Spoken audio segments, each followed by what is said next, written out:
The Biden and Trump campaigns are working to energize their bases and attract new voters ahead of tomorrow's debate in Atlanta. Supporters for both presidential candidates held events here today.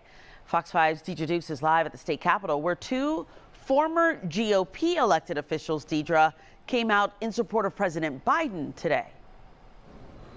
That's right. Those former lawmakers urging Republican voters to break ranks as they are doing and vote for President Joe Biden, saying it was for the good of the country and that democracy is at stake.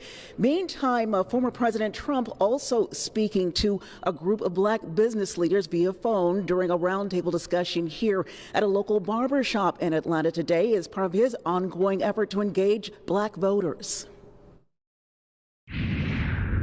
The nightmare has to end, and it has to end now. It's time for us to purge Donald Trump from our system. Two high-profile GOP leaders made a direct appeal to Republican voters during a news conference at the Georgia State Capitol Wednesday, saying democracy is at stake. Former Congressman Adam Kinzinger is breaking ranks with the GOP this election and voting for President Biden. He joined former Georgia Lieutenant Governor Jeff Duncan in urging fellow Republicans to do the same.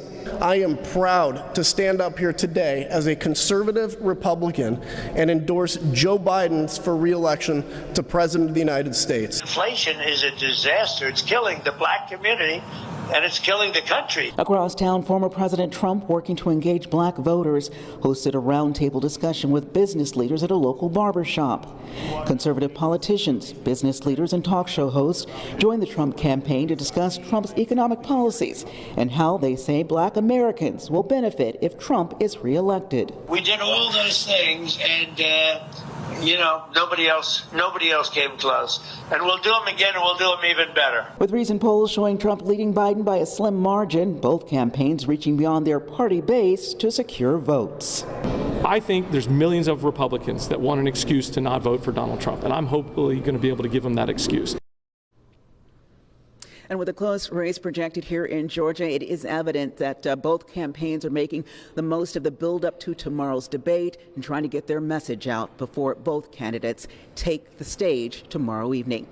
That's the latest here in Atlanta. Deidre Dukes, Fox 5 News. All right, going to be a big night, Deidre. Thanks so much.